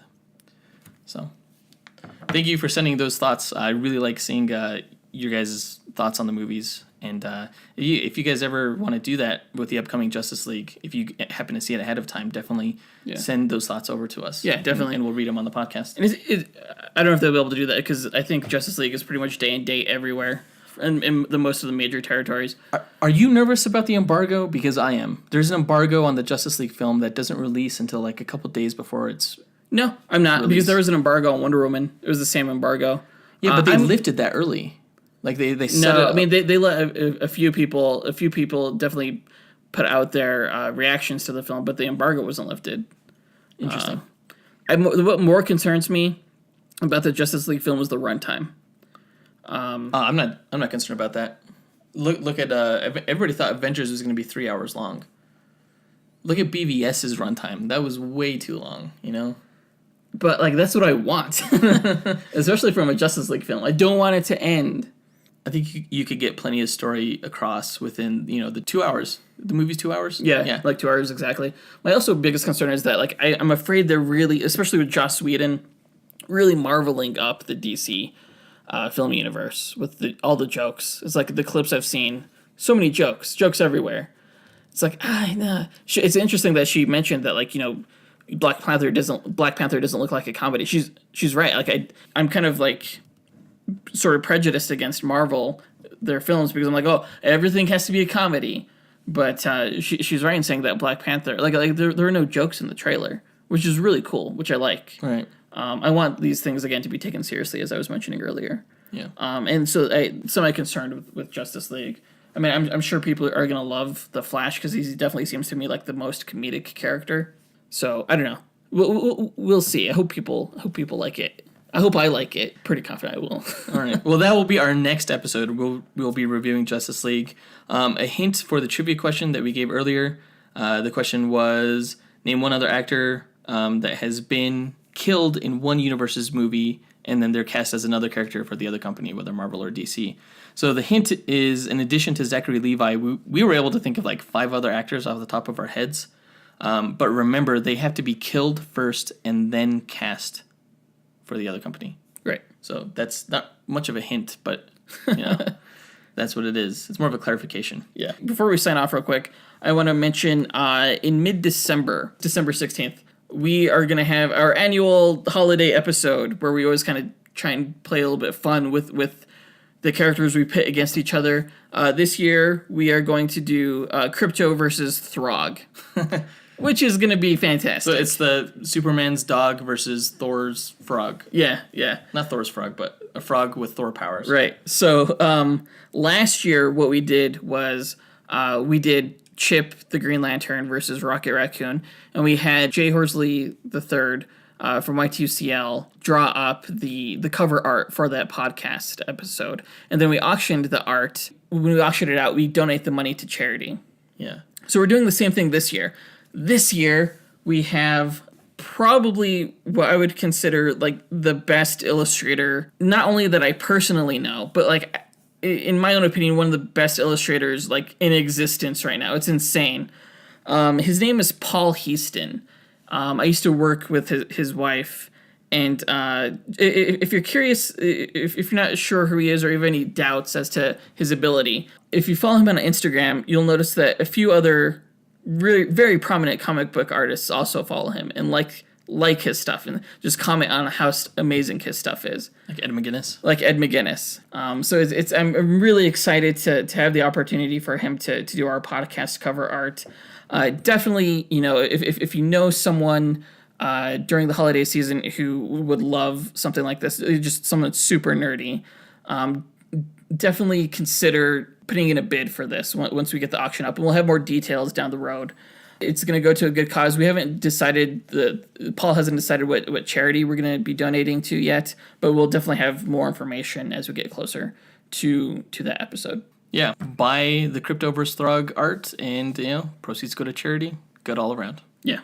All right, don't forget to tune into Blast from Our Past podcast episode that's coming out in a couple of weeks. And subscribe to them. If you haven't subscribed to us, subscribe to us as well. Yeah, and leave a review. We love reviews. Yeah. All right, guys. We'll see you in 2 weeks with that Justice League review. Cannot wait. Up and away. True believers.